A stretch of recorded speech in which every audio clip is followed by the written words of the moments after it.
పెద్దలందరూ మాట్లాడారు. చంద్రబాబు నాయుడు గారు ఎన్ని కష్టాలు ఉన్నా సరే 1వ తారీఖు ఎట్టి పరిస్థితిలో కూడా పెన్షన్లు ఇవ్వాలని చెప్పి నిర్ణయం తీసుకోవడం జరిగింది. దాంతోపాటు ఒకే రోజులో అయిపోవాలన్నారు. 2 రోజులు, 3 రోజులు, 4 రోజులు ఇవ్వడం కాదు, ఒకే రోజులు అవ్వాలన్నారు. దాని తగ్గట్టు ఆర్డీఓ గారు కానీ మిగతా అధికారులు అందరూ కూడా నేను చూస్తాను, ప్రతి నెల కూడా చూస్తాను. నేను ఎట్టి పరిస్థితుల్లో కూడా పెన్షన్లు ఇవ్వడం కోసం వాళ్ళు చేస్తున్న కృషి మీ అందరికీ తెలుసు. అయితే ఇక్కడ ఏముందంటే, ఆ రోజు చంద్రబాబు గారు 4,000 రూపాయలు ఇస్తారని ప్రకటించారు. అయితే ఇబ్బందులు ఉన్నాయి, మాకు కూడా ఇబ్బందులు ఉన్నాయి. పెన్షన్లు ఒకటే కదా, అన్ని చేయాల. పెన్షన్లు ఒకటే తెచ్చేయచ్చు, కానీ అలా కాదు, అన్నీ కావాలి కదా, అన్నీ ఉండాలి కదా. అన్ని చెరువులు చూసుకోవాలా, రోడ్లు చూసుకోవాలా, కరెంటు చూసుకోవాలా, ధాన్యం కొనాలా, ఇవన్నీ ఉంటాయి. ఓన్లీ పెన్షన్లు అయితే కష్టంగా ఇచ్చేయచ్చు. అయినా సరే ఎన్ని ఇబ్బందులు ఉన్నా సరే ఇచ్చిన మాట నిలబెట్టుకోవడం కోసం, ఎందుకంటే ఇది పెన్షన్ అన్నది ముసలి వాళ్ళకి,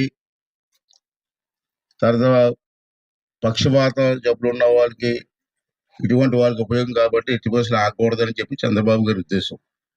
దాని ప్రకారంగా మేము కూడా ప్రతి 1వ తారీఖుని నేను కూడా ఏదో ఒక ఊరిలో కూర్చుంటున్నాను. నేను కూర్చొని చేస్తున్నాం.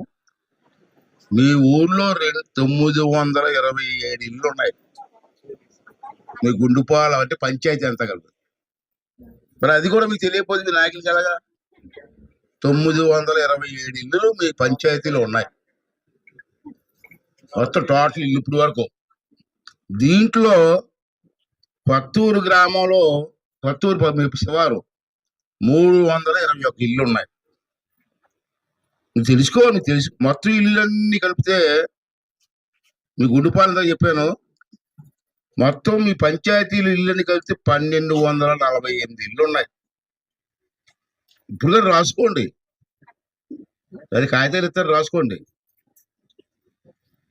మీ పంచాయతీలో ఇప్పుడు వరకు ఉన్న జనాభా మనుషులు ఎంతమంది ఉన్నారంటే 3,226 మంది ఉన్నారు జనాభా, కొత్తూరు మీది కలిపి. దాంట్లో మగవారు 1,622, ఆడవాళ్ళు కూడా 1,604 మంది ఉన్నారు. ఈ 1,248 ఇళ్లలో మీ ఒక్క గ్రామానికి పెన్షన్లు ఎంతమందికి ఇస్తారు తెలుసా? 626 మందికి వస్తున్నాయి. అంటే మీకు 1,200 మంది ఇల్లుంటే మీ ఊర్లో పెన్షన్లు 626 మందికి వస్తున్నాయి.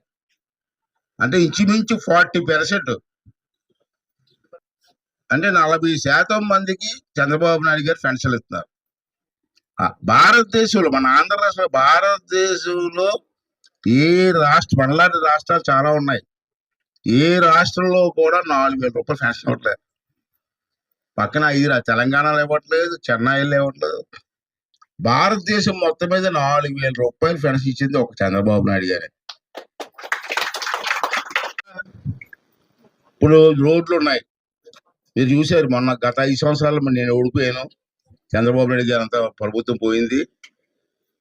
ఏ రోడ్డుకి వెళ్ళినా గొయ్యిలే. అనకాపల్లి రోడ్డుకి వెళ్తే గొయ్యిలు, తుని రోడ్డుకి వెళ్తే గొయ్యిలు, ఏ ఊరికి వెళ్ళినా గొయ్యిలు. రోడ్లన్నీ బొక్కలు పడిపోయాయి, మొత్తం రోడ్లన్నీ. చంద్రబాబు